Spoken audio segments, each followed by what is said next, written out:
ಶ್ರೀ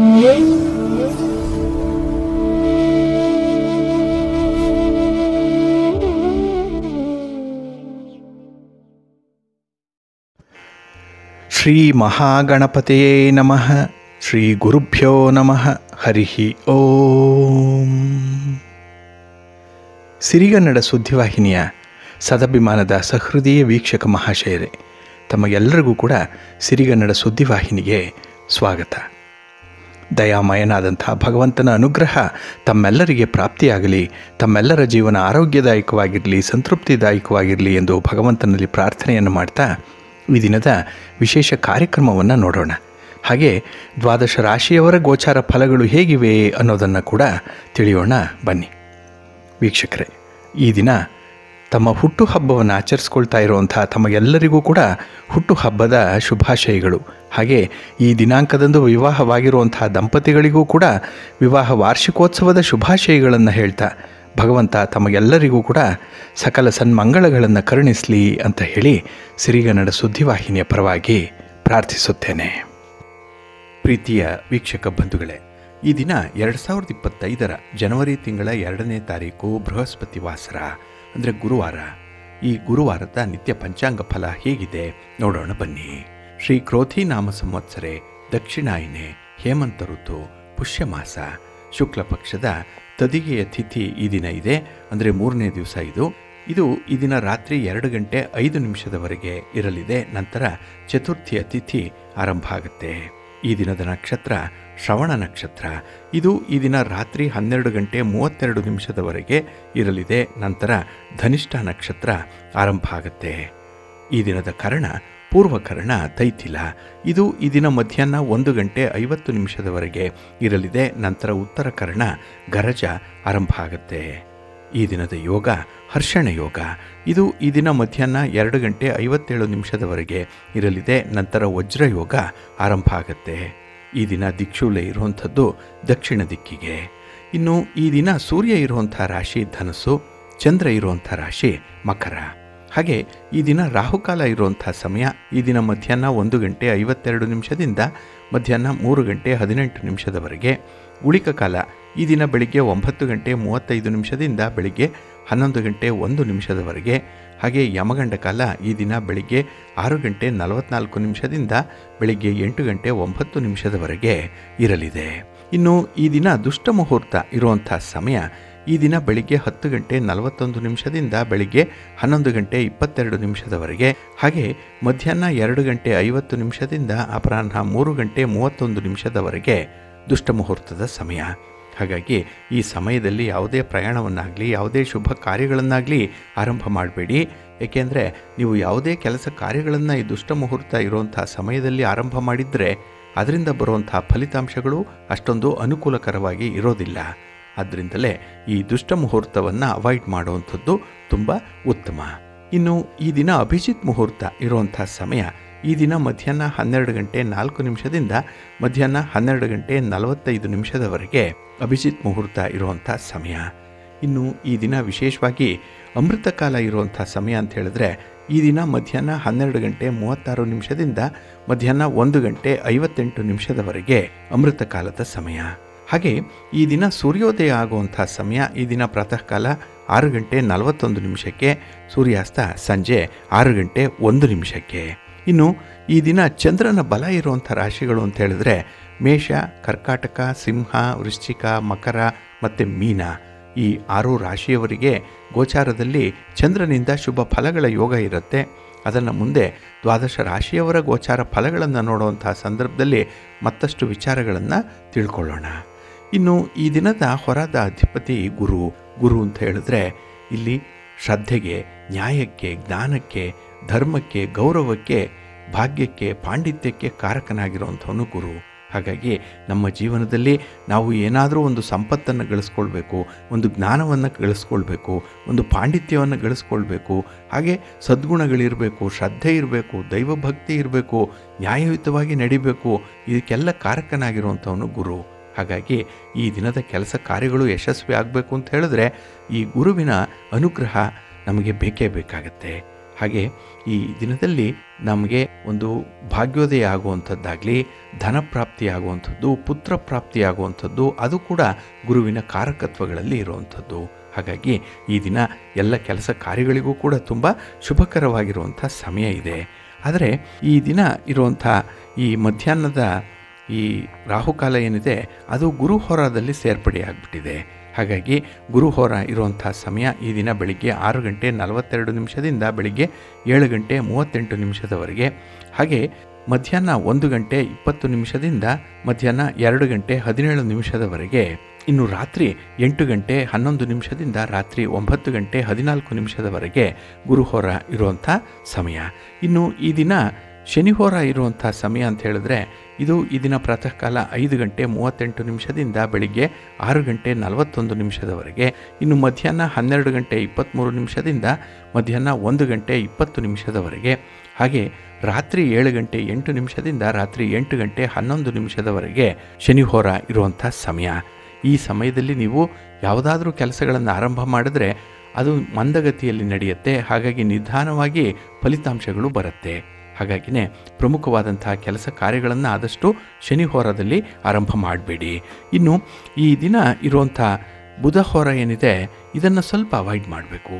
ಅದರಲ್ಲೂ ದಾಖಲೆ ಪತ್ರಗಳಿಗೆ ಸಹಿ ಮಾಡುವಂಥ ವಿಚಾರ, ಆರ್ಬಿಟ್ರೇಷನ್ ವಿಚಾರ, ಮೀಡಿಯೇಷನ್ ವಿಚಾರ, ಹಾಗೆ ಪಾರ್ಟ್ನರ್ಶಿಪ್ಲಿ ಮಾಡುವಂಥ ವ್ಯವಹಾರಗಳು, ಪಾರ್ಟ್ನರ್ಶಿಪ್ ಡೀಡ್ಗೆ ಸಂಬಂಧಪಟ್ಟಂತಹ ವಿಚಾರ, ಯಾವುದೇ ಅಗ್ರಿಮೆಂಟ್ ಮಾಡಿಕೊಳ್ಳುವಂಥದ್ದು, ಹಾಗೆ ಯಾವುದೇ ರಿಜಿಸ್ಟ್ರೇಷನ್ ಮಾಡಿಕೊಳ್ಳುವಂಥ ವಿಚಾರ, ಇವೆಲ್ಲವನ್ನು ಆದಷ್ಟು ಈ ದಿನ ಇರುವಂಥ ಬುಧ ಹೋರಾದಲ್ಲಿ ಮಾಡಬೇಡಿ.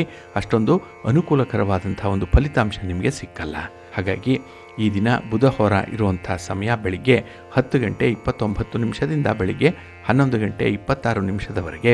ಇನ್ನು ಸಂಜೆ 5 ಗಂಟೆ 8 ನಿಮಿಷದಿಂದ ಸಂಜೆ 6 ಗಂಟೆ 5 ನಿಮಿಷದವರೆಗೆ. ಹಾಗೆ ರಾತ್ರಿ 12 ಗಂಟೆ 23 ನಿಮಿಷದಿಂದ ರಾತ್ರಿ 1 ಗಂಟೆ 26 ನಿಮಿಷದವರೆಗೆ ಬುಧಹೋರ ಇರುವಂಥ ಸಮಯ. ಇದನ್ನು ಸ್ವಲ್ಪ ಅವಾಯ್ಡ್ ಮಾಡ್ಕೊಳ್ಳಿ, ಒಳ್ಳೆಯದಾಗತ್ತೆ. ಹಾಗೆ ಬಂಧುಗಳೇ, ಈ ದಿನ ಇರುವಂಥ ರವಿ ಹೋರ ಬಹಳ ಚೆನ್ನಾಗಿದೆ, ಹೈಲಿ ಫೇವರಬಲ್ ಆಗಿರುವಂಥದ್ದು.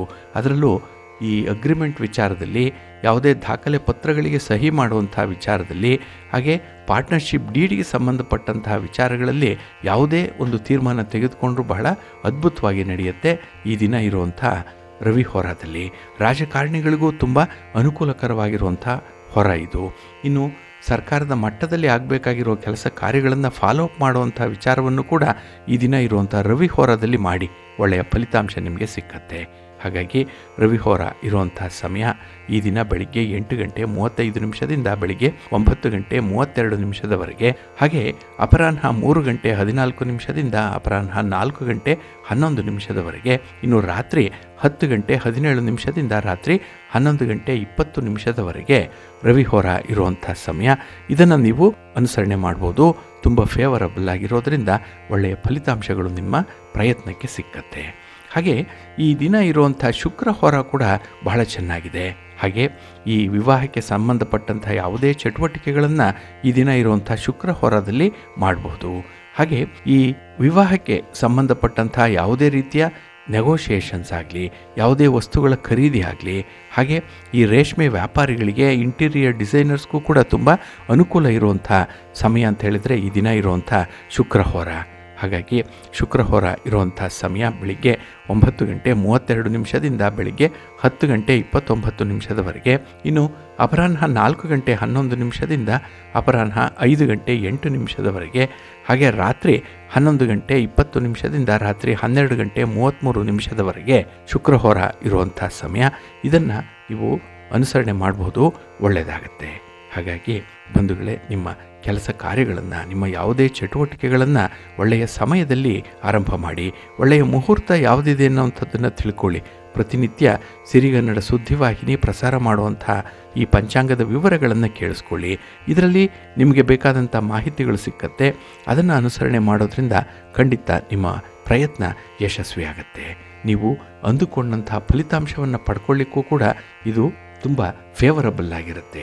ಹಾಗಾಗಿ ನಮ್ಮ ಗುರುಗಳು, ಹಿರಿಯರು, ಜ್ಯೋತಿಷ್ಯ ಶಾಸ್ತ್ರಜ್ಞರು ಹೇಳೋ ಪ್ರಕಾರ ಈ ಒಂದು ಸೂಕ್ಷ್ಮತೆಗಳನ್ನು ನೀವು ಗಮನಿಸ್ಕೊಂಡು ನಿಮ್ಮ ಕೆಲಸಗಳನ್ನು ಆರಂಭ ಮಾಡಿ, ನಿಮ್ಮ ಪ್ರಯಾಣವನ್ನು ಪ್ರಾರಂಭ ಮಾಡಿ. ಒಳ್ಳೆಯದಾಗತ್ತೆ, ಒಳ್ಳೆಯ ಫಲಿತಾಂಶ ನಿಮಗೆ ಲಭ್ಯವಾಗುತ್ತೆ. ಪ್ರೀತಿಯ ಬಂಧುಗಳೇ, ಈ ದಿನ ನಾವು ಇಂಗ್ಲಿಷ್ ಕ್ಯಾಲೆಂಡರ್ನ ಹೊಸ ವರ್ಷ ಏನಿದೆ ಅದರ 2ನೇ ದಿನದಲ್ಲಿ ಇದ್ದೇವೆ. ಆಗಲೇ ಒಂದು ದಿನ ಕಳೆದು ಹೋಯಿತು. ಇಲ್ಲಿ 2025 ಅಂತ ಹೇಳಿದಾಗ ನಾವು ನಿನ್ನೆ ಸಂಚಿಕೆಯಲ್ಲಿ ಹೇಳಿದ್ವಿ, ಈ 2025 ಕೂಡಿದಾಗ ನಮಗೆ 9 ಸಂಖ್ಯೆ ಬರುತ್ತೆ. ಈ 9 ಕುಜನ ಆಡಳಿತಕ್ಕೆ ಒಳಪಡುವಂಥ ಸಂಖ್ಯೆ. ಅಂದರೆ ಈ ನಂಬರ್ ಏನಿದೆ ಇದು ಕುಜನಿಗೆ ಸಂಬಂಧಪಟ್ಟಿರುವಂಥದ್ದು. ಈ ಒಂದು ವಿಚಾರದ ಬಗ್ಗೆ ನಾವು ನಿನ್ನೆಯ ಸಂಚಿಕೆಯಲ್ಲಿ ಕೆಲವು ಮಾಹಿತಿಗಳನ್ನು ನೋಡಿದ್ವಿ. ಇನ್ನು ಜ್ಯೋತಿಷ್ಯ ಶಾಸ್ತ್ರದ ಪ್ರಕಾರ ಈ ಹೊಸ ವರ್ಷ ಯಾವ ಯಾವ ರೀತಿಯಲ್ಲಿ ವಿಶ್ಲೇಷಣೆ ಮಾಡಿದ್ದಾರೆ ನಮ್ಮ ಗುರುಗಳು ಅನ್ನುವಂಥ ಒಂದು ವಿಚಾರವನ್ನು ಈ ದಿನ ನೀವು ತಿಳ್ಕೊಳ್ಬೇಕು. ಹಾಗಾಗಿ ಇಲ್ಲಿ ಹೊಸ ವರ್ಷ ನಿನ್ನೆ ಬೆಳಿಗ್ಗೆ 6:42 ಸೂರ್ಯೋದಯದ ಪ್ರಕಾರ ಆರಂಭ ಆಗಿದೆ.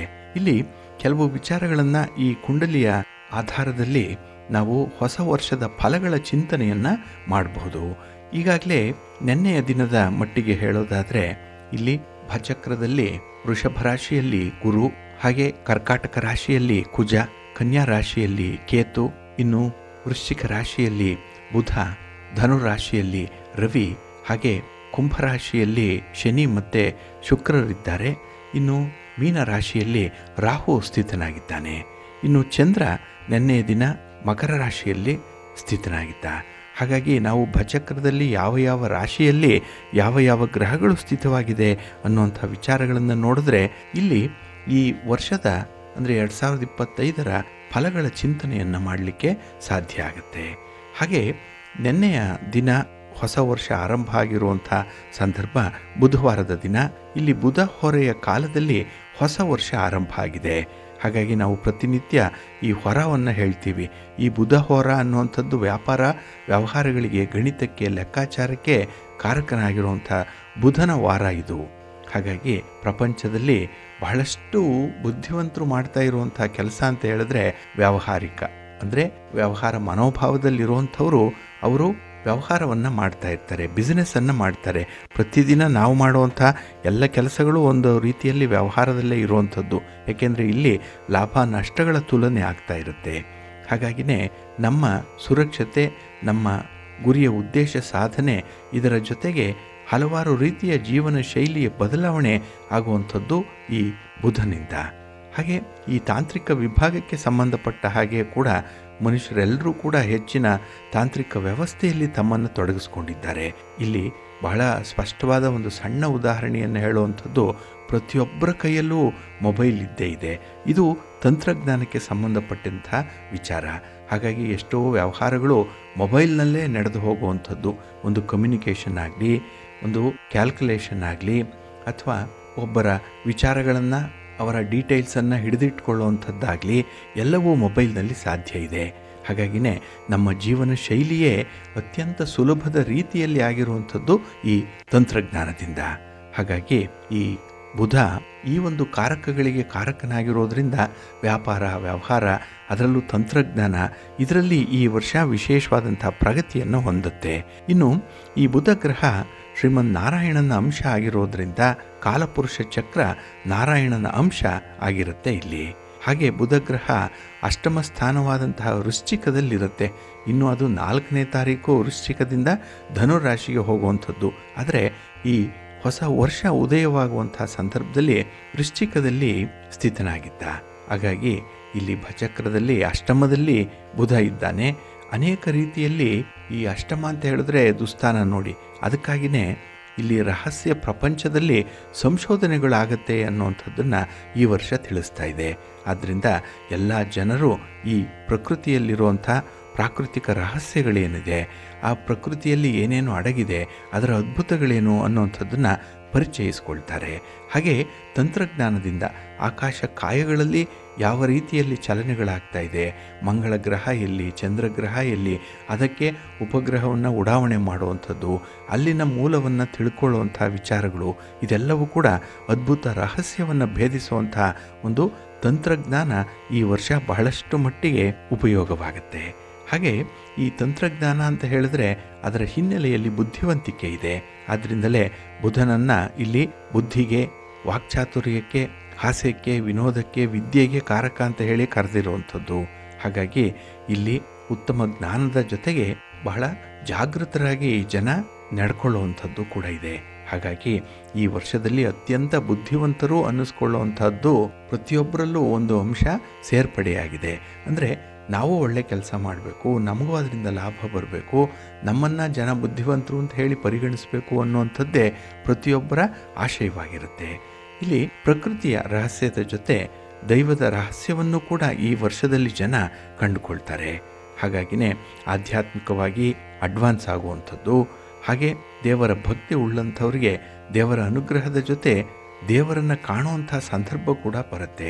ಅದಕ್ಕಾಗಿಯೇ ಜಪ ತಪಗಳು, ದೇವರ ಸ್ತೋತ್ರಗಳನ್ನು ಹೇಳ್ಕೊಳ್ಳುವಂಥದ್ದು, ದೇವರ ದರ್ಶನ ಮಾಡುವಂಥದ್ದು, ಪ್ರಯಾಣ ಮಾಡುವಂಥದ್ದು.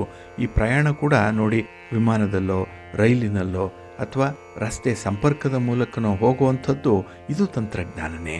ಹಾಗೆ ಈ ಭಗವಂತನ ಕ್ಷೇತ್ರಗಳೇನಿದೆ ಅದನ್ನು ನೋಡಿ ಬರುವಂಥದ್ದು ಕೂಡ ಇರುತ್ತೆ. ಇವೆಲ್ಲವೂ ದುಪ್ಪಟ್ಟಾಗತ್ತೆ.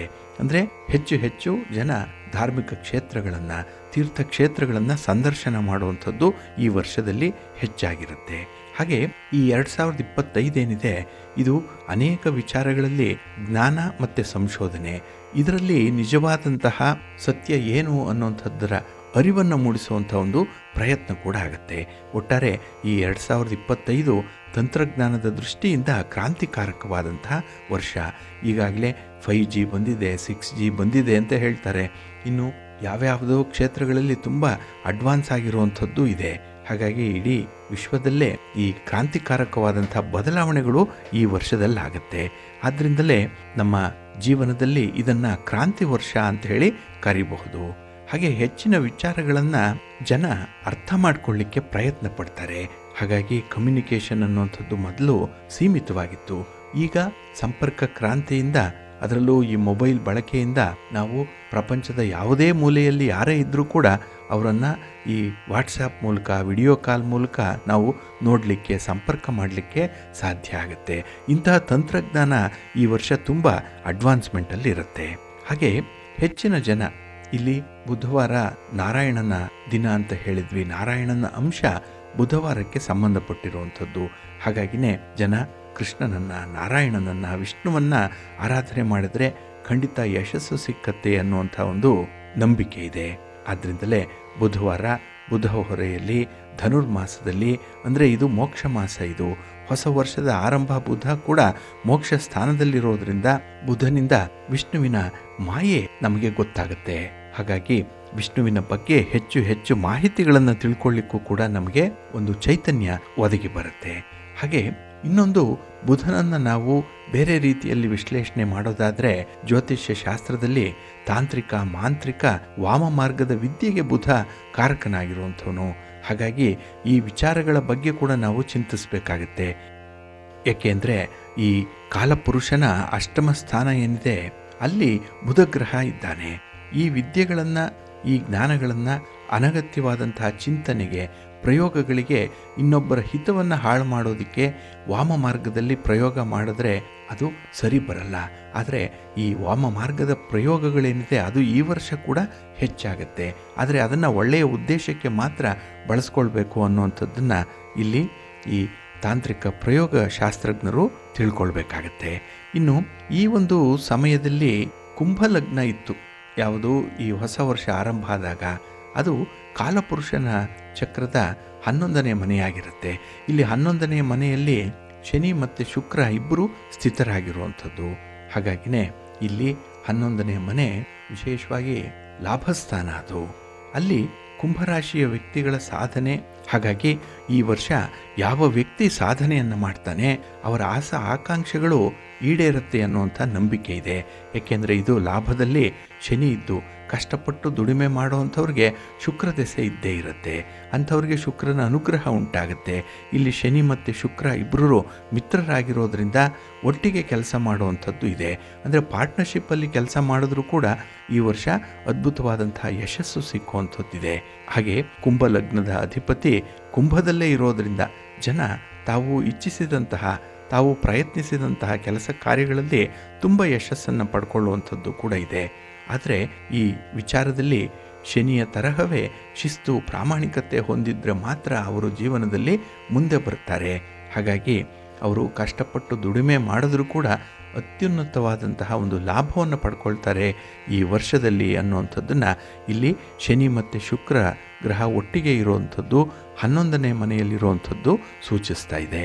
ಹಾಗೆ ಜನರು ತಮ್ಮ ಆಸೆ ಆಕಾಂಕ್ಷೆಗಳನ್ನು ಈಡೇರಿಸ್ಕೊಳ್ಬೇಕು ಅಂತ ಹೇಳಿದ್ರೆ ಲಕ್ಷ್ಮೀನಾರಾಯಣರ ಮೊರೆ ಹೋಗಬೇಕು, ಅಥವಾ ವಿಜಯದುರ್ಗಿಯ ದೇವಾಲಯದಲ್ಲಿ ಅಥವಾ ಅಂಥ ಒಂದು ಕ್ಷೇತ್ರಗಳಿಗೆ ಹೋಗಿ ಬಂದರೆ ಪ್ರತಿನಿತ್ಯ ಅವರಿಗೆ ಉತ್ತಮ ಫಲ ಸಿಕ್ಕತ್ತೆ ಅನ್ನುವಂಥ ಒಂದು ನಂಬಿಕೆ ಇದೆ. ಅದರಿಂದಲೇ ಈ 2025ರಲ್ಲಿ ಈ ವ್ಯಾಪಾರ ವ್ಯವಹಾರಗಳಿಂದ ಅತ್ಯುತ್ತಮವಾದಂತಹ ಲಾಭಗಳು ಸಿಕ್ಕತ್ತೆ. ಇನ್ನು ಈಗಾಗಲೇ ಹೇಳಿದಾಗೆ ಕುಂಭಲಗ್ನದಲ್ಲಿ ಶನಿ ಮತ್ತು ಶುಕ್ರ ಇಬ್ಬರೂ ಕೂಡ ಸ್ಥಿತರಾಗಿದ್ದಾರೆ. ಇಲ್ಲಿ ಎಷ್ಟೇ ಕಷ್ಟಗಳಿರಲಿ, ಎಷ್ಟೇ ನೋವುಗಳಿರಲಿ, ಕೆಲವರು ದುಡಿಯುವಂತಹ ವರ್ಗ ಇದ್ದೇ ಇದ್ದಾರೆ. ಅಂದರೆ ಕಷ್ಟ ಅಂತ ಹೇಳಿ ಅವರು ದುಡಿಮೆಯನ್ನು ನಿಲ್ಲಿಸಲ್ಲ. ನೋವಾಗ್ತಾ ಇದೆ, ಎಲ್ಲೋ ಶ್ರಮ ಆಗ್ತಾ ಇದೆ ಅಂತ ಹೇಳಿ ಅವರು ದುಡಿಮೆಯನ್ನು ನಿಲ್ಲಿಸಲ್ಲ. ಕಷ್ಟಪಟ್ಟಾದರೂ ಕೂಡ ಊಟ ತಿಂಡಿಗಳು ಇಲ್ಲದೇ ಇದ್ದರೂ ಕೂಡ ದುಡಿಮೆಯಲ್ಲೇ ತೊಡಗಿಸ್ಕೊಂಡಿರುವಂಥವ್ರಿಗೂ ಇದ್ದಾರೆ. ಹಾಗಾಗಿ ಈ ಒಂದು ಧನಾತ್ಮಕ ಚಿಂತನೆಯನ್ನು ಯಾರು ಮಾಡ್ತಾ ಇದ್ದಾರೆ ಅವರಿಗೆ ಖಂಡಿತ ಸಂಕಷ್ಟಗಳಿಂದ ಪಾರಾಗುವಂಥ ವರ್ಷ ಇದು 2025. ಹಾಗಾಗಿ ಶುಕ್ರ ಮತ್ತು ಶನಿ ಈ ಎರಡೂ ಗ್ರಹಗಳು ಕೂಡ ಅಂಥವ್ರಿಗೆ ಸಹಾಯವನ್ನು ಮಾಡ್ತಾರೆ. ಯಾರು ಕಷ್ಟಪಟ್ಟು ಕೆಲಸ ಮಾಡ್ತಾರೆ ಅಂಥವ್ರಿಗೆ ಖಂಡಿತ ಇವರ ಇಬ್ಬರ ಅಂದರೆ ಶನಿ ಮತ್ತು ಈ ಶುಕ್ರ ಗ್ರಹಗಳ ಸಹಾಯ ಇರುತ್ತೆ. ಹಾಗಾಗಿನೇ ಬಹಳ ನಿಷ್ಠೆಯಿಂದ, ಅಷ್ಟೇ ತಾಳ್ಮೆಯಿಂದ ನಾವು ಈ ವರ್ಷ ಕೆಲಸಗಳನ್ನು ಮುಂದುವರಿಸಬೇಕಾಗತ್ತೆ. ಇನ್ನು ಈ ಹೊಸ ವರ್ಷ ಆರಂಭ ಆದಾಗ ಮಹಾಲಕ್ಷ್ಮಿ ಶನಿಗ್ರಹದ ಜೊತೆಯಲ್ಲಿ ಇರೋದರಿಂದ ಆರ್ಥಿಕ ಪರಿಸ್ಥಿತಿಯಲ್ಲಿ ಎಲ್ಲರೂ ಕೂಡ ಉತ್ತಮ ಫಲಿತಾಂಶವನ್ನು ಪಡ್ಕೊಳ್ಳಿಕ್ಕೆ ಸಾಧ್ಯ ಇದೆ. ಆದರೆ ಸನ್ಮಾರ್ಗವನ್ನು ಮಾತ್ರ ಅನುಸರಣೆ ಮಾಡಬೇಕು ಅನ್ನುವಂಥದ್ದನ್ನು ಶನಿ ಷರತ್ತಿನ ಮೂಲಕ ಮಹಾಲಕ್ಷ್ಮಿಯನ್ನು ದಯಪಾಲಿಸ್ತಾನೆ. ಹಾಗಾಗಿನೇ ಯಾವ ರೀತಿಯ ದಾನ ಧರ್ಮಾದಿಗಳನ್ನು ಮಾಡ್ತೀರಿ, ಯಾವ ರೀತಿಯ ಪ್ರಾಮಾಣಿಕತೆಯ ವ್ಯಾಪಾರವನ್ನು ಮುಂದುವರಿಸ್ತೀರಿ ಅಂಥವ್ರಿಗೆ ಜೀವನದಲ್ಲಿ ವಿಶೇಷವಾದಂತಹ ಪ್ರಯೋಜನಗಳು ಸಿಕ್ಕೇ ಸಿಕ್ಕತ್ತೆ.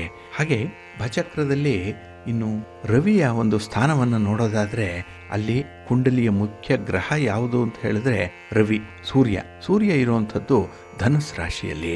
ಇಲ್ಲಿ ಧನು ರಾಶಿಗೆ ಬಂದು ಸೂರ್ಯ ಕರೆಕ್ಟಾಗಿ 15 ದಿನ ಆಗಿದೆ. ಇಲ್ಲಿಂದ 15ನೇ ದಿನಕ್ಕೆ ಸೂರ್ಯ ಮುಂದಿನ ರಾಶಿಗೆ ಅಂದರೆ ಮಕರ ರಾಶಿಗೆ ಪ್ರವೇಶ ಮಾಡ್ತಾನೆ. ಹಾಗಾಗಿ ಸೂರ್ಯ ಧನುರಾಶಿಯ ಮಧ್ಯದಲ್ಲಿ ಸ್ಥಿತನಾಗಿರುವಂಥವನು. ಹಾಗೆ ಸೂರ್ಯಗ್ರಹ ಕಾಲಪುರುಷ ಚಕ್ರದ 9ನೇ ಮನೆ ಅಂತ ಹೇಳಿದ್ರೆ ಭಾಗ್ಯಸ್ಥಾನದಲ್ಲಿದ್ದಾನೆ.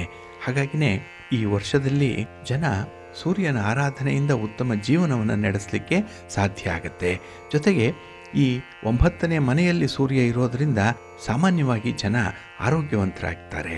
ಹಾಗಾಗಿ ಈ ಕಳೆದ ವರ್ಷಗಳಂತೆ ಜನರಿಗೆ ಅನಾರೋಗ್ಯ ಪ್ರಾಪ್ತಿಯಾಗಲ್ಲ. ಪ್ರತಿಯೊಬ್ಬರೂ ಕೂಡ ಆರೋಗ್ಯದ ವಿಚಾರದಲ್ಲಿ ಒಳ್ಳೆಯ ತೀರ್ಮಾನವನ್ನು ಕೈಗೊಳ್ತಾರೆ. ಅಂದರೆ ಆರೋಗ್ಯವನ್ನು ಕಾಪಾಡಿಕೊಳ್ಳಿಕ್ಕೆ ಏನು ಬೇಕೋ ಅದನ್ನೆಲ್ಲ ವ್ಯವಸ್ಥಿತವಾಗಿ ಮಾಡಿಕೊಳ್ತಾರೆ. ಹಾಗೆ ಆರೋಗ್ಯದ ಕಡೆ ಗಮನ ಕೊಡುವಂಥದ್ದು, ಹಾಗೆ ಇಲ್ಲಿ ಸೌಂದರ್ಯದ ಕಡೆ ಕೂಡ ಗಮನ ಕೊಡುವಂಥ ಸಾಧ್ಯತೆಗಳು ಈ ವರ್ಷದಲ್ಲಿರುತ್ತೆ. ಹಾಗೆ ಕುಟುಂಬದ ಜವಾಬ್ದಾರಿಯನ್ನು ಪ್ರತಿಯೊಬ್ಬರೂ ಕೂಡ ಹೊತ್ಕೊಳ್ಳುವಂಥದ್ದು, ಹಾಗೆ ಕುಟುಂಬ ಸೌಖ್ಯದ ಕಡೆ, ಲೋಕ ಕಲ್ಯಾಣದ ಕಡೆ ಜನರಿಗೆ ಗಮನ ಇರುತ್ತೆ ಅನ್ನುವಂಥದ್ದನ್ನು ಇದರಿಂದ ನಾವು ಊಹೆ ಮಾಡ್ಬೋದು. ಜೊತೆಗೆ ಉತ್ತಮವಾದಂತಹ ಮನಸ್ಸಿನಿಂದ ಸಹಾಯವನ್ನು ಮಾಡುವಂಥವ್ರು. ಹಾಗೆ ಸೂರ್ಯಗ್ರಹ ಈ ವರ್ಷದಲ್ಲಿ ಜನರಿಗೆ ಉತ್ತಮ ಫಲವನ್ನು ನೀಡ್ತಾನೆ ಅನ್ನುವಂಥ ಒಂದು ನಂಬಿಕೆ ಇದೆ. ಆದ್ದರಿಂದಲೇ ಈ ವರ್ಷದಲ್ಲಿ ಸೂರ್ಯೋದಯಕ್ಕಿಂತ ಮುಂಚೆ ಯಾರು ಎದ್ದು ದೇವರ ದೀಪವನ್ನು ಹಚ್ತಾರೆ, ದೇವರಿಗೆ ಪೂಜೆಯನ್ನು ಮಾಡ್ತಾರೆ, ಅವರಿಗೆ ಅತ್ಯುತ್ತಮ ಫಲಗಳು ಸಿಕ್ಕತ್ತೆ. ಹಾಗೆ ಉದಯ ಸಮಯದಲ್ಲಿ ಸೂರ್ಯನಿಗೆ ನಮಸ್ಕಾರ ಮಾಡುವಂಥದ್ದು, ಸೂರ್ಯನಿಗೆ ಅರ್ಘ್ಯ ಪ್ರದಾನ ಮಾಡುವಂಥದ್ದು, ಸೂರ್ಯನಿಗೆ ಆರತಿ ಮಾಡುವಂಥದ್ದನ್ನು ಯಾರು ಮಾಡಿ ಸೂರ್ಯನನ್ನು ಆರಾಧನೆ ಮಾಡ್ತಾರೆ ಅವರು ಖಂಡಿತ ಭಾಗ್ಯವಂತರಾಗ್ತಾರೆ ಅನ್ನುವಂಥ ಒಂದು ಉಲ್ಲೇಖ ಇದೆ.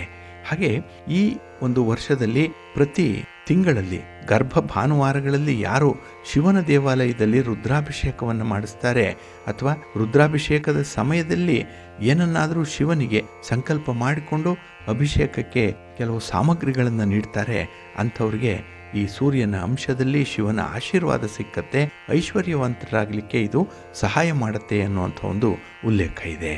ಇನ್ನು ಚಂದ್ರ ಉತ್ತರಾಷಾಢ ನಕ್ಷತ್ರದಲ್ಲಿದ್ದ, ಇಲ್ಲಿ ಉತ್ತರಾಷಾಢ ನಕ್ಷತ್ರ ಸೂರ್ಯನ ನಕ್ಷತ್ರ, ಅಂದರೆ ಸೂರ್ಯನ ದಶೆ ನಡೆಯುವಂಥ ಸಮಯ ಇದು. ಹಾಗಾಗಿ ನಾವು ಹೊಸ ವರ್ಷ ಆರಂಭವಾದಂಥ ಸಮಯವನ್ನು ಇಲ್ಲಿ ವಿಶ್ಲೇಷಣೆ ಮಾಡ್ತಾ ಇದ್ದೇವೆ. ಇಲ್ಲಿ ಕಾಲಪುರುಷ ಚಕ್ರದ ಕರ್ಮಸ್ಥಾನದಲ್ಲಿ ಚಂದ್ರ ಸ್ಥಿತನಾಗಿದ್ದಾನೆ, ಅಂದರೆ ಮಕರ ರಾಶಿಯಲ್ಲಿದ್ದಾನೆ. ಇದು ಮಕರ ರಾಶಿ ಶನಿಯ ರಾಶಿ, ಇದು 10ನೇ ಮನೆ. 10ನೇ ಮನೆ ಅಂತ ಹೇಳಿದ್ರೆ ನಮ್ಮ ಕರ್ಮವನ್ನು ಹೇಳುತ್ತೆ, ನಮ್ಮ ಉದ್ಯೋಗವನ್ನು ಹೇಳುತ್ತೆ, ನಮ್ಮ ವ್ಯಾಪಾರವನ್ನು ಹೇಳುತ್ತೆ, ನಮ್ಮ ಹಣಕಾಸಿನ ಚಟುವಟಿಕೆಗಳಿಗೆ ನಾವು ಯಾವ ವೃತ್ತಿಯನ್ನು ಮಾಡ್ತಾ ಇದ್ದೇವೆ ಅನ್ನುವಂಥದ್ದನ್ನು ತಿಳಿಸುವಂಥದ್ದು 10ನೇ ಮನೆ. ಹಾಗಾಗಿ ಈ ವರ್ಷದಲ್ಲಿ ಮುಂದಿನ ದಿನಗಳಲ್ಲಿ ನಾವು ವಿಶೇಷವಾಗಿ ವ್ಯಾಪಾರ ಮತ್ತು ವ್ಯವಹಾರಗಳಿಗೆ ಜನ ಹೆಚ್ಚು ವಾಲ್ತಾರೆ, ಅದರ ಬಗ್ಗೆ ಹೆಚ್ಚು ಸದಭಿಪ್ರಾಯವನ್ನು ಹೊಂದಿರ್ತಾರೆ ಅನ್ನುವಂಥ ಒಂದು ವಿಚಾರ ಇದೆ. ಆದರೆ ಬುದ್ಧಿಯಿಂದ ಧನ ಸಂಪಾದನೆ ಮಾಡಿಕೊಳ್ಳುವಂಥದ್ದು ಇಲ್ಲಿ ನವಗ್ರಹಗಳಲ್ಲಿ ವ್ಯಾಪಾರದಲ್ಲಿ ಕೊಡುವಂಥ ಗ್ರಹ ಅಂತ ಹೇಳಿದ್ರೆ ಪ್ರಥಮ ಹಂತದಲ್ಲಿ ಚಂದ್ರನನ್ನು ನಾವು ನೋಡಬೇಕಾಗತ್ತೆ. ಏಕೆಂದರೆ ಚಂದ್ರ ಮನಃಕಾರಕ. ನಾವು ಮನಸ್ಸು ಮಾಡಿದ್ರೆ ಏನಾದರೂ ಸಾಧನೆ ಮಾಡ್ಬೋದು. ಹಾಗೆ ವ್ಯಾಪಾರದಲ್ಲೂ ಕೂಡ ನಮಗೆ ಮನಸ್ಸಿರಬೇಕು, ವ್ಯಾಪಾರವನ್ನು ನಾವು ಇಷ್ಟಪಟ್ಟು ಮಾಡಬೇಕು. ಹಾಗಾಗಿನೇ ಈ ವರ್ಷ ಯಾರಿಗೆ ಚಂದ್ರನ ಬಲ ಇರುತ್ತೆ, ಚಂದ್ರನ ಬೆಂಬಲ ಇರುತ್ತೆ ಅಂಥವರು ಈ ವ್ಯಾಪಾರ ವ್ಯವಹಾರಗಳಲ್ಲಿ ಅತ್ಯುತ್ತಮವಾದಂತಹ ಫಲವನ್ನು ಕೊಡುವಂಥವನು. ಇಲ್ಲಿ ಚಂದ್ರಗ್ರಹದ ನಂತರದಲ್ಲಿ ಉತ್ತಮ ಫಲ ನಮ್ಮ ವ್ಯಾಪಾರದಿಂದ ಬರಬೇಕು ಅಂತ ಹೇಳಿದ್ರೆ ಅದು ಬುಧಗ್ರಹದಿಂದ ಮಾತ್ರ ಸಾಧ್ಯ. ಹಾಗಾಗಿ ಚಂದ್ರಗ್ರಹ ಕರ್ಮಸ್ಥಾನದಲ್ಲಿ ಧನ ತ್ರಿಕೋನವಾದಂತಹ ಪೃಥ್ವಿ ತತ್ವದಲ್ಲಿ ಇರೋದರಿಂದ ತಾವು ಪ್ರಯತ್ನಿಸಿದಂತಹ ಹಣವನ್ನು ಗಳಿಸಲಿಕ್ಕೆ ಚಂದ್ರಗ್ರಹ ಬೆಂಬಲವಾಗಿ ನಿಲ್ತಾನೆ. ಇನ್ನು ವಿಶೇಷವಾಗಿ ಈ ಧನ ಸಂಪಾದನೆ ಆಗಲಿ, ವ್ಯಾಪಾರ ವ್ಯವಹಾರಗಳನ್ನು ನಾವು ಅಭಿವೃದ್ಧಿಯತ್ತ ಕೊಂಡೊಯ್ಯುವಂಥ ಪ್ರಯತ್ನದಲ್ಲಾಗಲಿ ನಮ್ಮ ಹಿತಶತ್ರುಗಳ ಬಗ್ಗೆ ಸ್ವಲ್ಪ ಎಚ್ಚರಿಕೆಯಿಂದ ಇರಬೇಕು.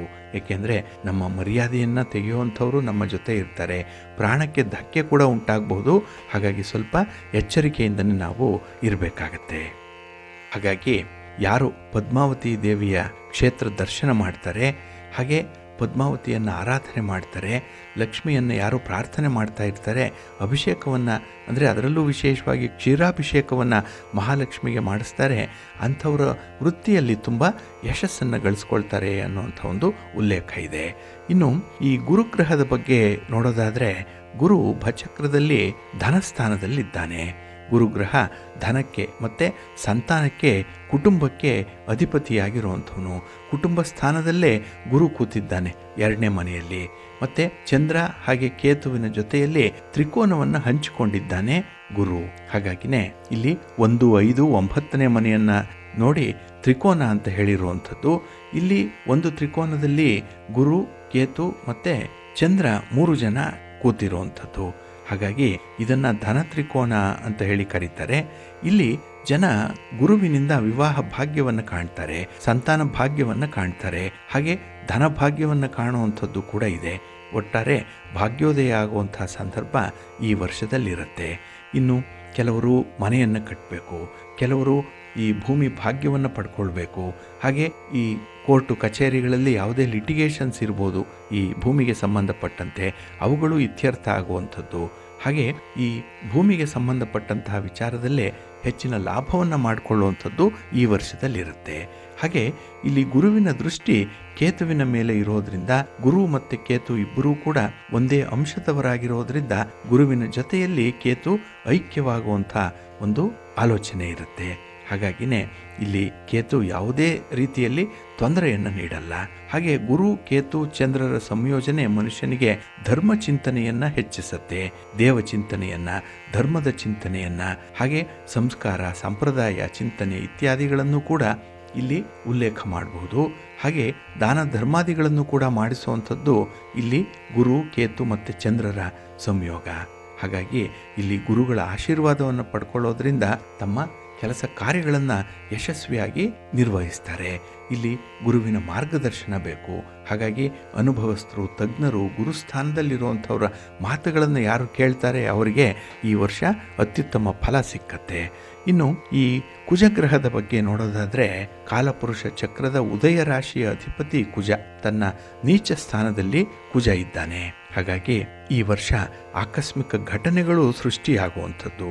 ಇಲ್ಲಿ ಸರಿಯಾಗಿ ಯೋಚನೆ ಮಾಡಿ ಕೆಲಸ ಮಾಡದೇ ಇದ್ದರೆ, ಅಂದರೆ ಆತುರಾತುರವಾಗಿ ಕೆಲಸ ಮಾಡಿದ್ರೆ ಆ ಕಾರ್ಯದಲ್ಲಿ ಅವರಿಗೆ ನಷ್ಟ ಉಂಟಾಗುತ್ತೆ, ಆ ಕಾರ್ಯದಿಂದ ಅವರಿಗೆ ಅಪಕೀರ್ತಿ ಉಂಟಾಗುತ್ತೆ, ಸೋಲು ಬರುತ್ತೆ, ಜೊತೆಗೆ ನಷ್ಟ.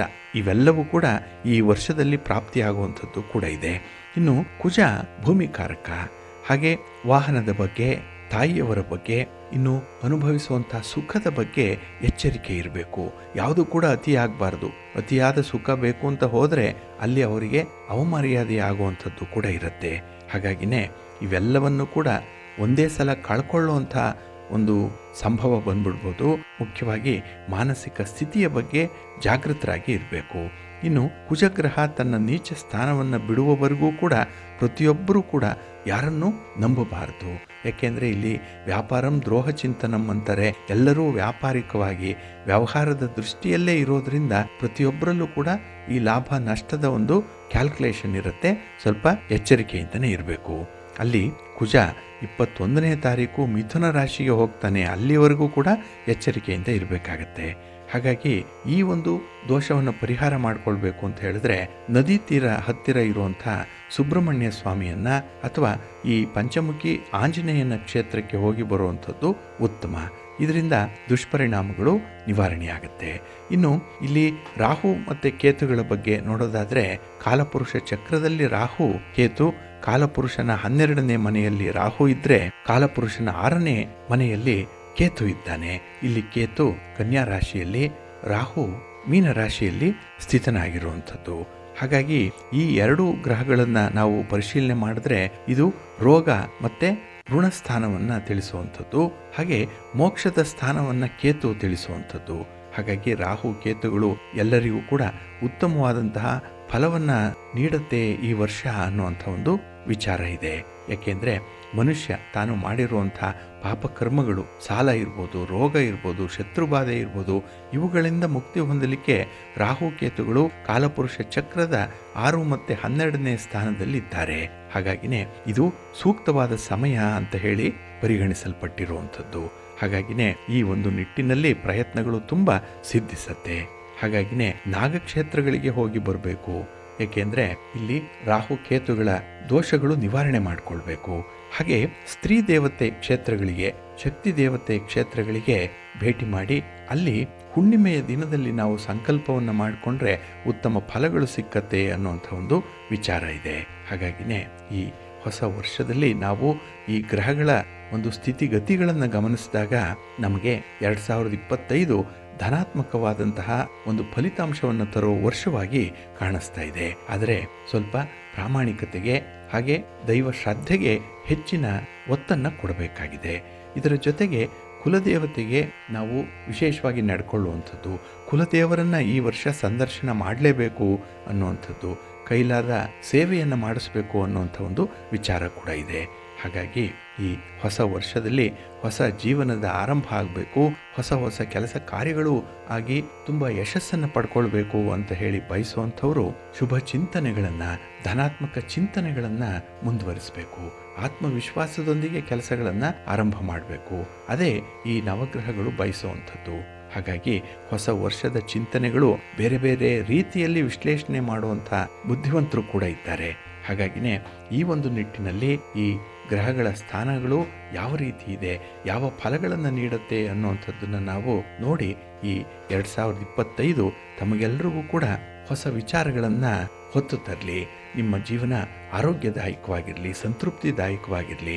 ಹಾಗೆ ನೀವು ಮಾಡುವಂಥ ವ್ಯಾಪಾರ ಇರ್ಬೋದು, ಉದ್ಯೋಗ ಇರ್ಬೋದು, ಸ್ವಂತ ಬಿಸ್ನೆಸ್ ಇರ್ಬೋದು, ಇದರಲ್ಲಿ ಒಂದು ಪ್ರಗತಿ ಇರಲಿ, ಉತ್ತರೋತ್ತರ ಅಭಿವೃದ್ಧಿಯನ್ನು ಕಾಣಲಿಕ್ಕೆ ಭಗವಂತನ ಅನುಗ್ರಹ ಸದಾಕಾಲ ಇರಲಿ ಅಂತ ಹೇಳಿ ಪ್ರಾರ್ಥನೆ ಮಾಡೋಣ.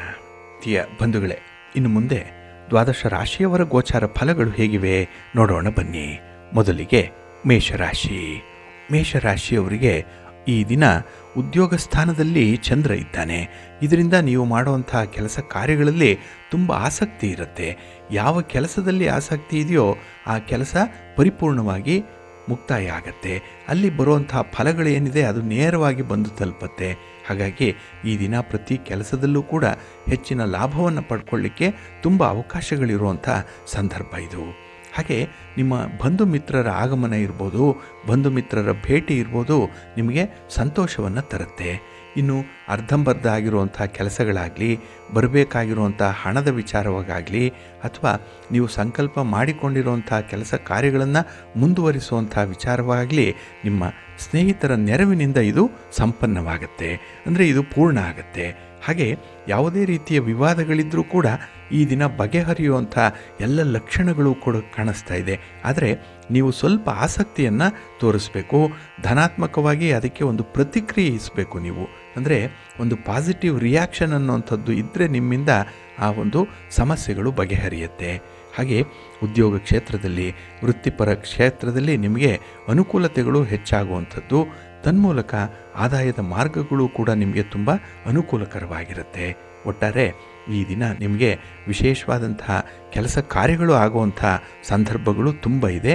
ಅದನ್ನು ಬಳಸ್ಕೊಳ್ಳಿ. ಮನೆ ದೇವರನ್ನು ಸ್ಮರಣೆ ಮಾಡಿಕೊಳ್ಳಿ. ಮಹಾಲಕ್ಷ್ಮಿಯನ್ನು ಈ ದಿನ ಆರಾಧನೆ ಮಾಡಿಕೊಳ್ಳಿ. ನಿಮ್ಮ ನೆಚ್ಚಿನ ಗುರುಗಳನ್ನು ಪ್ರಾರ್ಥನೆ ಮಾಡ್ತಾಯಿರಿ. ಒಳ್ಳೆಯದಾಗುತ್ತೆ. ನಿಮ್ಮ ಅದೃಷ್ಟದ ಬಣ್ಣ ಕೆಂಪು, ಅದೃಷ್ಟದ ದಿಕ್ಕು ಪೂರ್ವ ದಿಕ್ಕು, ಅದೃಷ್ಟ ಸಂಖ್ಯೆ 1. ವೃಷಭ ರಾಶಿ. ವೃಷಭ ರಾಶಿಯವರಿಗೆ ಈ ದಿನ ಕೂಡ ಮಿಶ್ರ ಫಲಗಳಿರುವಂಥ ದಿನ. ಅದಕ್ಕಾಗಿಯೇ ಈ ದಿನ ಸ್ವಲ್ಪ ಕೆಲಸಗಳನ್ನು ನೀವು ಪೂರ್ಣ ಮಾಡಲಿಕ್ಕೆ ಶ್ರಮ ಪಡಬೇಕಾಗುತ್ತೆ. ಯಾವುದೂ ಸುಲಭಕ್ಕೆ ಆಗಲ್ಲ. ಎಲ್ಲದರ ಹಿನ್ನೆಲೆಯಲ್ಲಿ ನಿಮಗೆ ಸ್ವಲ್ಪ ಶ್ರಮದಾಯಕವಾದಂತಹ ಒಂದು ಎಫರ್ಟ್ ಇದ್ದೇ ಇರುತ್ತೆ. ಹಾಗೆ ಈ ದಿನ ನಿಮಗೆ ಖರ್ಚು ವೆಚ್ಚಕ್ಕೆ ಆದಾಯ ಸಾಕಾಗಲ್ಲ. ಎಲ್ಲೋ ಒಂದು ಕಡೆ ಈ ದಿನದಲ್ಲಿ ಸಾಲ ಸೋಲ ಮಾಡುವಂಥ ಒಂದು ಪರಿಸ್ಥಿತಿ ಬರ್ಬೋದು. ಯಾಕೆಂದರೆ ನಿಮ್ಮ ಯೋಜನೆ ಬಹಳ ದೊಡ್ಡದಾಗಿದೆ ಈ ದಿನದಲ್ಲಿ. ಹಾಗೆ ಈ ದಿನ ಪ್ರಮುಖ ದಾಖಲೆಗಳ ಬಗ್ಗೆ ನೀವು ಸ್ವಲ್ಪ ಜಾಗರೂಕರಾಗಿ ಇರಬೇಕಾಗತ್ತೆ. ಇನ್ನು ಯಾವುದೇ ರೀತಿಯ ಒಂದು ಅಡ್ವಾನ್ಸ್ ಕೊಡುವಂಥದ್ದು ಅಥವಾ ಅಗ್ರಿಮೆಂಟ್ ವಿಚಾರಗಳು, ಪಾರ್ಟ್ನರ್ಶಿಪ್ಪಲ್ಲಿ ವ್ಯವಹಾರ ಮಾಡುವಂಥ ವಿಚಾರಗಳು, ಇದರಲ್ಲಿ ಈ ದಿನ ತುಂಬ ಕೇರ್ಫುಲ್ಲಾಗೇ ಇರಬೇಕು. ಏಕೆಂದರೆ ಜಾಗರೂಕತೆ ತಪ್ಪಿದ್ರೆ ಈ ದಿನ ನಷ್ಟ ಹೆಚ್ಚಾಗುತ್ತೆ. ಹಾಗೆ ಕುಟುಂಬ ಸದಸ್ಯರ ಭಿನ್ನಾಭಿಪ್ರಾಯಗಳು ಈ ದಿನ ನಿಮಗೆ ಕಿರಿಕಿರಿಯನ್ನು ಉಂಟು ಮಾಡುತ್ತೆ. ಹಾಗಾಗಿ ಯಾರೋ ಜಗಳ ಮಾಡಿದ್ರು, ಯಾರೋ ಮನಸ್ತಾಪ ಆಯಿತು, ಯಾರಿಗೋ ಭಿನ್ನಾಭಿಪ್ರಾಯಗಳಿದೆ ಕುಟುಂಬದಲ್ಲಿ ಅಂದರೆ ಅದರ ಎಫೆಕ್ಟ್ ಈ ದಿನ ನಿಮ್ಮ ಮೇಲೆ ಕೂಡ ನೇರವಾಗಿ ಆಗ್ತಾ ಇರುತ್ತೆ. ಹಾಗಾಗಿಯೇ ಈ ದಿನ ಸ್ವಲ್ಪ ಒತ್ತಡದಲ್ಲೇ ಇರ್ತೀರಿ. ಅದರಲ್ಲೂ ನಿಮ್ಮ ಆರೋಗ್ಯದ ಸ್ಥಿತಿ ಈ ದಿನ ಸ್ವಲ್ಪ ಏರುಪೇರಾಗೇ ಇರುವಂಥದ್ದು. ಹಾಗಾಗಿ ಈ ದಿನದಲ್ಲಿ ದೂರದ ಪ್ರಯಾಣ ಮಾಡುವಂಥದ್ದು ಬೇಡ ಅಂತ ಮನಸ್ಸಿಗನ್ಸತ್ತೆ. ಯಾವುದು ಮನಸ್ಸಿಗನ್ಸತ್ತೆ ಅಂಥದ್ದನ್ನೇ ಮಾಡಬೇಕು ನೀವು. ಹಾಗಾಗಿ ಪ್ರಯಾಣವನ್ನು ಮಾಡಬೇಡಿ. ಸಾತ್ವಿಕ ಆಹಾರವನ್ನು ಈ ದಿನ ತೆಗೆದುಕೊಳ್ಳುವಂಥದ್ದು, ದೈವಿಕ ಸೇವಾ ಕಾರ್ಯಗಳಲ್ಲಿ ತೊಡಗಿಸ್ಕೊಳ್ಳುವಂಥದ್ರ ಬಗ್ಗೆ ವಿಶೇಷವಾಗಿ ಕಾಳಜಿ ಇಟ್ಕೊಳ್ಳಿ. ನಿಮ್ಮ ಪ್ರಯತ್ನ ಯಶಸ್ವಿಯಾಗತ್ತೆ. ಆದರೆ ನಿಮ್ಮ ಪ್ರಯತ್ನ ಮಂದಗತಿಯಲ್ಲಿ ನಡೀಬೋದು. ತಾಳ್ಮೆಯಿಂದ ಮುಂದುವರಿಸಿ. ಒಳ್ಳೆಯ ಫಲ ನಿಮಗೆ ಸಿಕ್ಕತ್ತೆ. ಹಾಗೆ ಈ ದಿನ ದಕ್ಷಿಣಾಮೂರ್ತಿಗಳ ಒಂದು ದರ್ಶನ ಮಾಡಿ. ಹಾಗೆ ನಿಮ್ಮ ನೆಚ್ಚಿನ ಗುರುಗಳ ಸ್ತೋತ್ರವನ್ನು ಹೇಳ್ಕೊಳ್ತಾ ಇರಿ. ಒಳ್ಳೆಯದಾಗತ್ತೆ. ನಿಮ್ಮ ಅದೃಷ್ಟದ ಬಣ್ಣ ಹಳದಿ, ಅದೃಷ್ಟದ ದಿಕ್ಕು ಈಶಾನ್ಯ ದಿಕ್ಕು, ಅದೃಷ್ಟ ಸಂಖ್ಯೆ 1. ಮಿಥುನ ರಾಶಿ. ಮಿಥುನ ರಾಶಿಯವರಿಗೆ ಈ ದಿನ ಭಾವನಾತ್ಮಕವಾಗಿ ಬಂಧಿಸಲ್ಪಡುವಂಥ ದಿನ.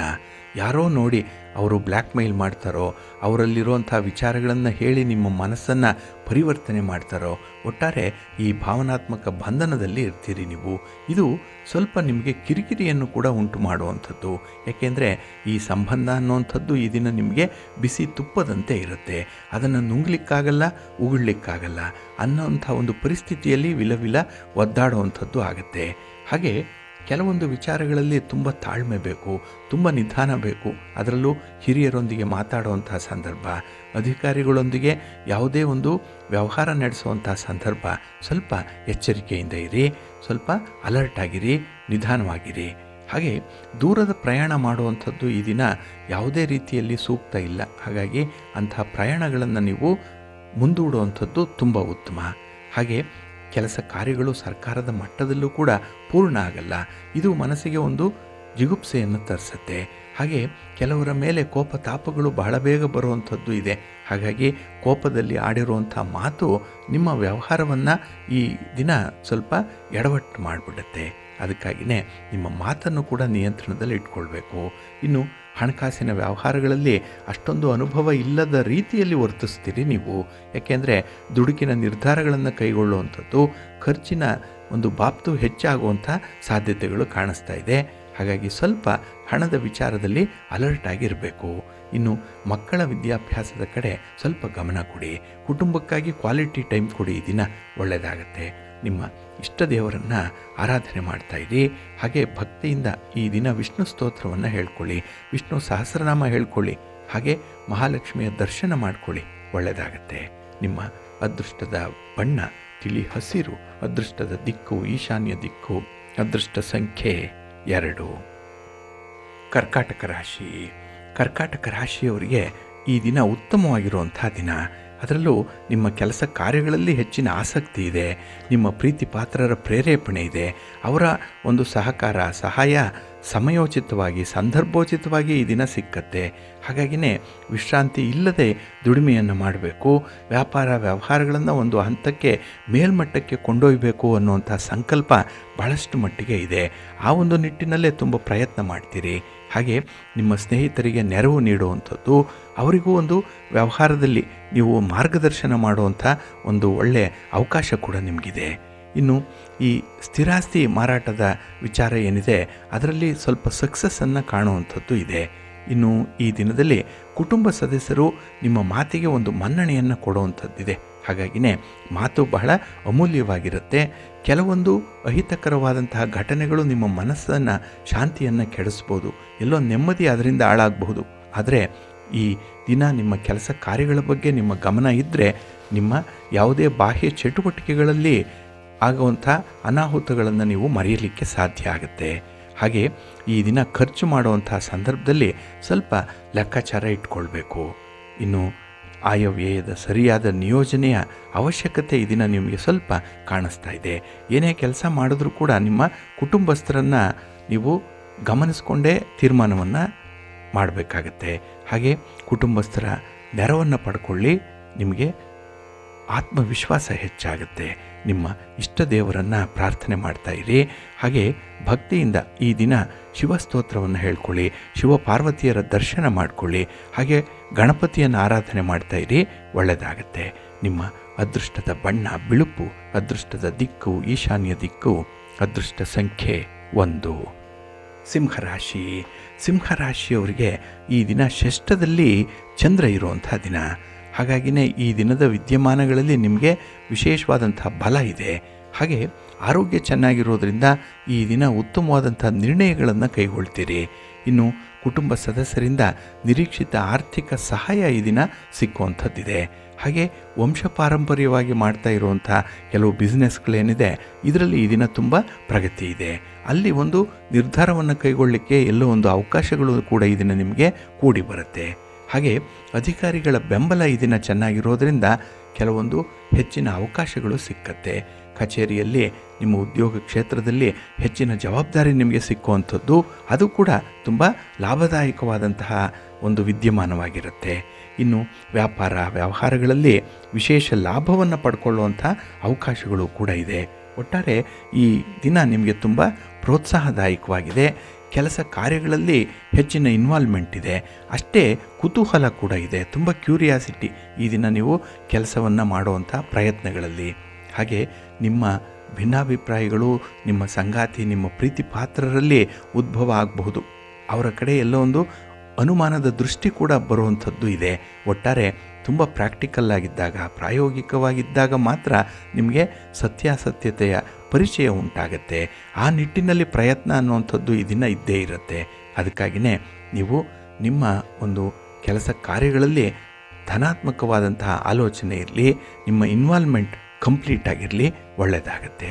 ನಿಮ್ಮ ಮನೆ ದೇವರನ್ನು ಸ್ಮರಣೆ ಮಾಡ್ತಾಯಿರಿ. ಹಾಗೆ ಭಕ್ತಿಯಿಂದ ಆಂಜನೇಯ ಸ್ತೋತ್ರವನ್ನು ಹೇಳ್ಕೊಳ್ಳಿ, ಶ್ರೀರಾಮ ರಕ್ಷಾ ಸ್ತೋತ್ರವನ್ನು ಈ ದಿನ ಹೇಳ್ಕೊಳ್ಳಿ, ಗುರುಗಳ ದರ್ಶನ ಮಾಡಿ, ಒಳ್ಳೆಯದಾಗತ್ತೆ. ನಿಮ್ಮ ಅದೃಷ್ಟದ ಬಣ್ಣ ಕೇಸರಿ, ಅದೃಷ್ಟದ ದಿಕ್ಕು ಪೂರ್ವ ದಿಕ್ಕು, ಅದೃಷ್ಟ ಸಂಖ್ಯೆ 2. ಕನ್ಯಾ ರಾಶಿ. ಕನ್ಯಾ ರಾಶಿಯವರಿಗೆ ಈ ದಿನ ಮಿಶ್ರ ಫಲಗಳಿರುವಂಥ ದಿನ. ಅದರಲ್ಲೂ ಎಲ್ಲ ವಿಚಾರಗಳಲ್ಲೂ ಕೂಡ ಸ್ವಲ್ಪವಾದ ಶ್ರಮ ನೀವು ಪಡಲೇಬೇಕಾಗತ್ತೆ. ಯಾವುದೂ ಸುಲಭವಾಗಿ ನಿಮ್ಮ ಹತ್ರಕ್ಕೆ ಬರಲ್ಲ. ಹಾಗಾಗಿನೇ ಈ ದಿನ ಕೈ ಕೆಸರಾದರೆ ಬಾಯಿ ಮೊಸರು ಅನ್ನುವಂಥದ್ದು ನಿಮಗೆ ಅನ್ವರ್ಥವಾಗಿ ಇರುವಂಥದ್ದು. ಹಾಗೆ ಈ ದಿನದಲ್ಲಿ ಹೆಚ್ಚಿನ ಜವಾಬ್ದಾರಿ ಇದೆ, ಕಾರ್ಯಭಾರದ ಒತ್ತಡ ಇದೆ. ಹಾಗೆ ಕುಟುಂಬಸ್ಥರ ಬೆಂಬಲ ನಿಮಗೆ ಅಷ್ಟಕ್ಕಷ್ಟೇ ಇರುವಂಥದ್ದು. ಹಾಗಾಗಿನೇ ಈ ದಿನದ ಬದುಕು ನಿಮಗೆ ಸ್ವಲ್ಪ ಅಸ್ತವ್ಯಸ್ತವಾಗಿರುತ್ತೆ. ಇನ್ನು ಹಣಕಾಸಿನ ಪರಿಸ್ಥಿತಿಯಂತೂ ಕೇಳೋದೇ ಬೇಡ, ಏಕೆಂದರೆ ನಿಮ್ಮ ಕಮಿಟ್ಮೆಂಟ್ಗೆ ಈ ದಿನ ಹಣ ನಿಮಗೆ ಸಾಕಾಗಲ್ಲ. ಇನ್ನು ವ್ಯರ್ಥ ಖರ್ಚುಗಳ ಬಗ್ಗೆ ಮರುಪರಿಶೀಲನೆಯನ್ನು ಮಾಡಬೇಕು.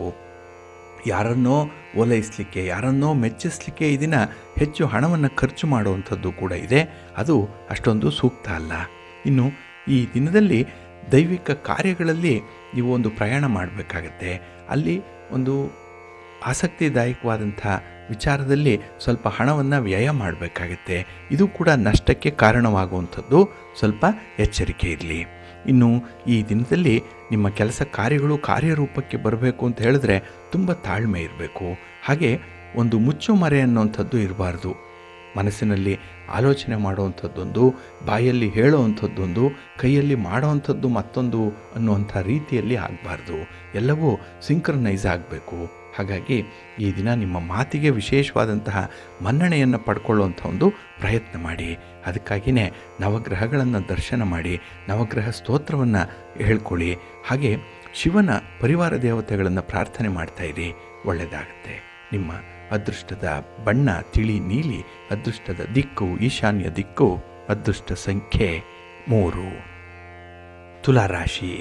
ತುಲಾರಾಶಿಯವರು ಈ ದಿನ ಎಲ್ಲರನ್ನೂ ಕೂಡ ಒಂದೇ ತಕ್ಕಡಿಯಲ್ಲಿ ತೂಗಲಿಕ್ಕೆ ಹೋಗ್ತೀರಿ. ಅದು ನೀವು ಮಾಡುವಂಥ ಮೊದಲನೇ ಎಡವಟ್ಟಿನ ಕೆಲಸ ಅದು. ಹಾಗಾಗಿ ಚಿನ್ನ ತೂಗುವಂಥ ತಕ್ಕಡಿನೇ ಬೇರೆ ಇರುತ್ತೆ, ಕಬ್ಬಿಣ ತೂಗುವಂಥ ತಕ್ಕಡಿನೇ ಬೇರೆ ಇರುತ್ತೆ.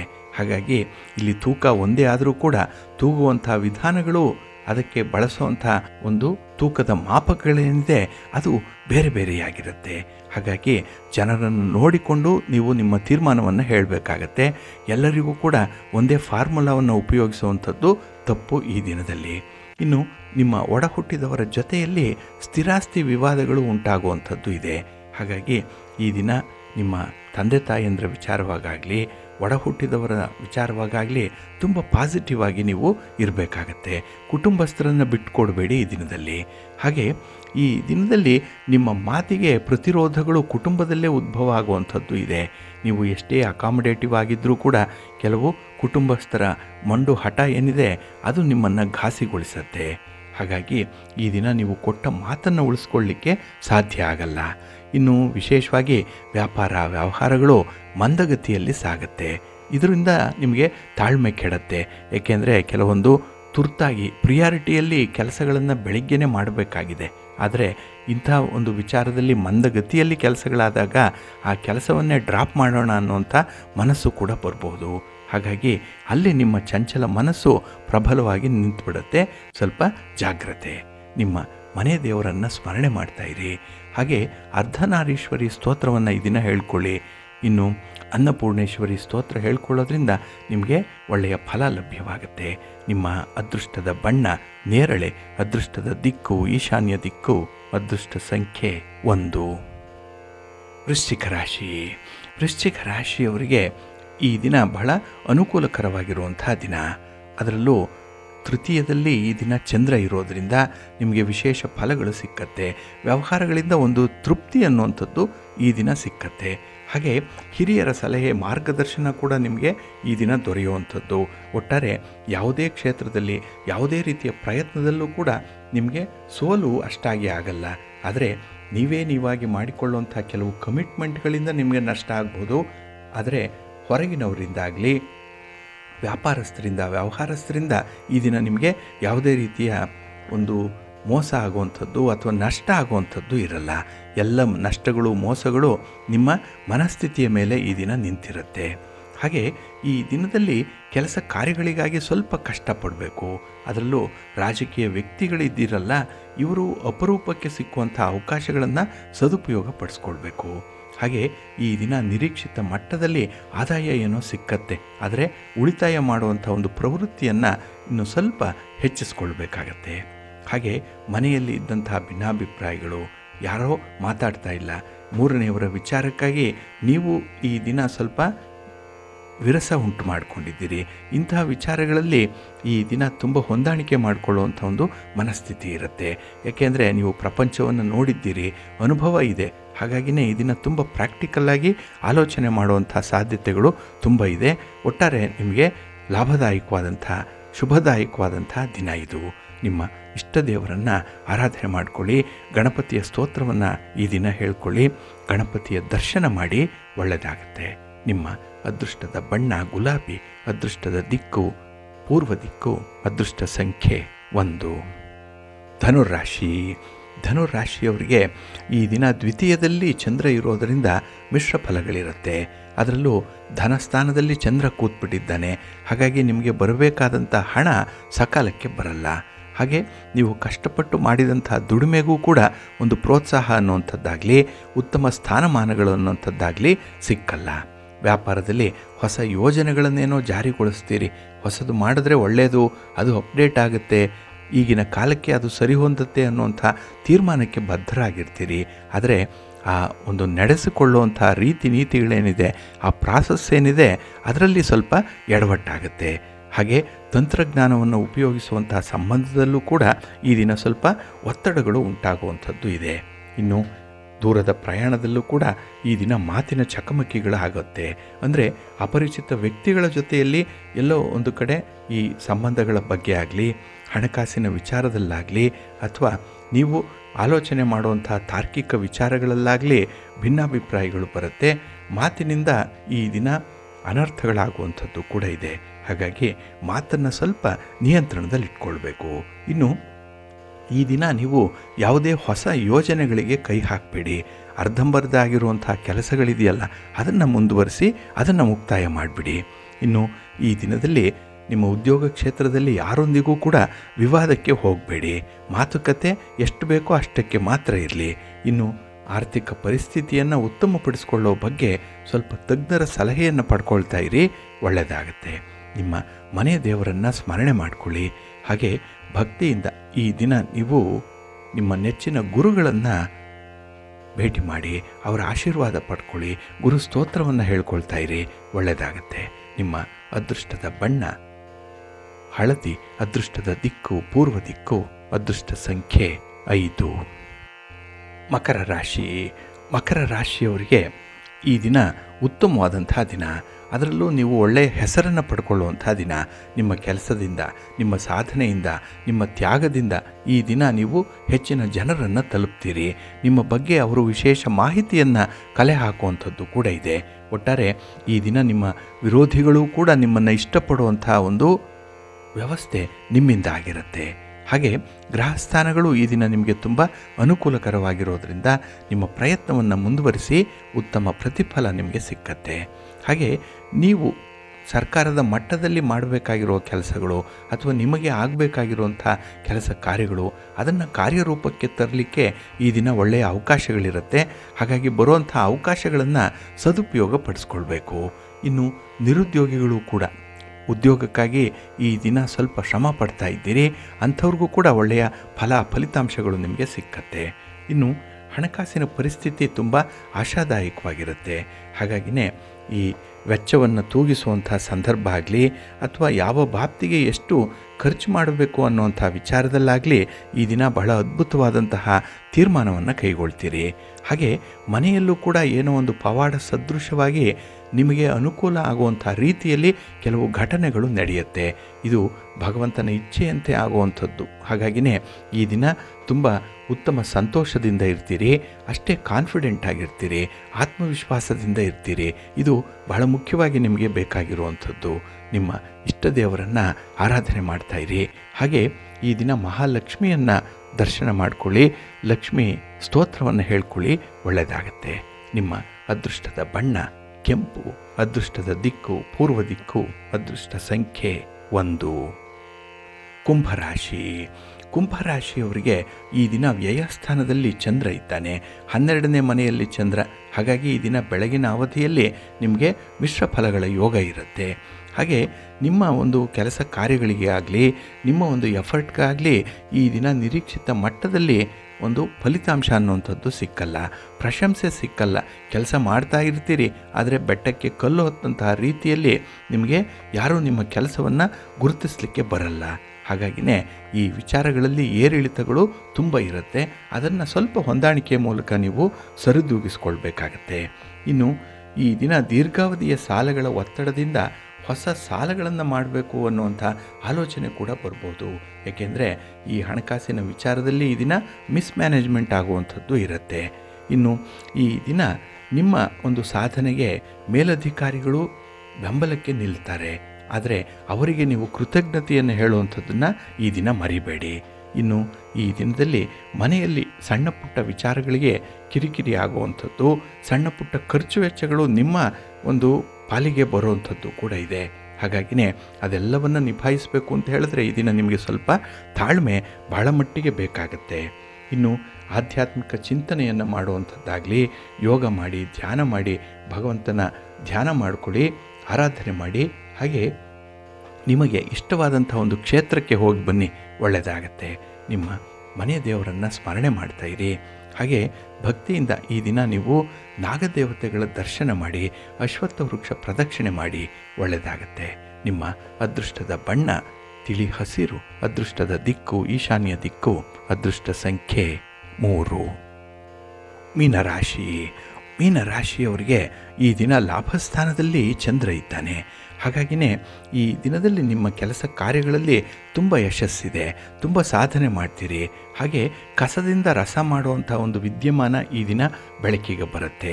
ಹಾಗಾಗಿನೇ ಈ ದಿನ ನಿಮ್ಮ ಒಂದು ಕೆಲಸ ಕಾರ್ಯಗಳಿಂದ ನಿಮಗೆ ಸಂತೃಪ್ತಿ. ಇನ್ನು ಈ ದಿನದಲ್ಲಿ ಕುಟುಂಬ ಸದಸ್ಯರ ಒಂದು ಬೆಂಬಲ ಕೂಡ ನಿಮಗೆ ವಿಶೇಷವಾಗಿ ಸೂಕ್ತ ರೀತಿಯಲ್ಲಿ ಒದಗಿ ಬರುತ್ತೆ.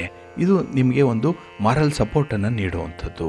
ಹಾಗೆ ಅಧಿಕಾರಿಗಳ ಬೆಂಬಲದಿಂದ ಈ ದಿನ ಹೆಚ್ಚಿನ ಅವಕಾಶಗಳನ್ನು ಪಡ್ಕೊಳ್ಳುವಂಥದ್ದು ಕೂಡ ಕಾಣಿಸ್ತಾ ಇದೆ.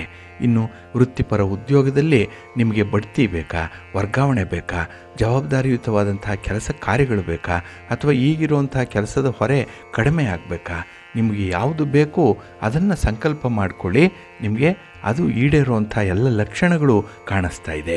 ಇನ್ನು ಸರ್ಕಾರದ ಮಟ್ಟದಲ್ಲಿ ಯಾವುದೇ ಕೆಲಸಗಳು ಬಾಕಿ ಇದ್ದರೂ ಅದನ್ನು ತುಂಬ ಆತ್ಮವಿಶ್ವಾಸದಿಂದ ಮುಂದುವರಿಸ್ತೀರಿ, ಅದು ಒಳ್ಳೆಯ ಫಲವನ್ನು ಕೊಡುತ್ತೆ.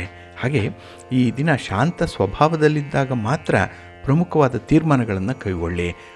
ಆತುರವಾಗಿ ತೀರ್ಮಾನ ಮಾಡುವಂಥದ್ದಾಗಲಿ ಅಥವಾ ಯಾವುದೋ ಒಂದು ದೃಷ್ಟಿಕೋನದಿಂದ ಯೋಚನೆ ಮಾಡಿ ತೀರ್ಮಾನ ಮಾಡುವಂಥದ್ದನ್ನಾಗಲಿ ಮಾಡಬೇಡಿ. ಹಾಗಾಗಿನೇ ಈ ದಿನ ಸ್ವಲ್ಪ ಪ್ರಬುದ್ಧವಾಗಿದ್ದಾಗ ಕೆಲಸಗಳು ತುಂಬ ಯಶಸ್ವಿಯಾಗತ್ತೆ.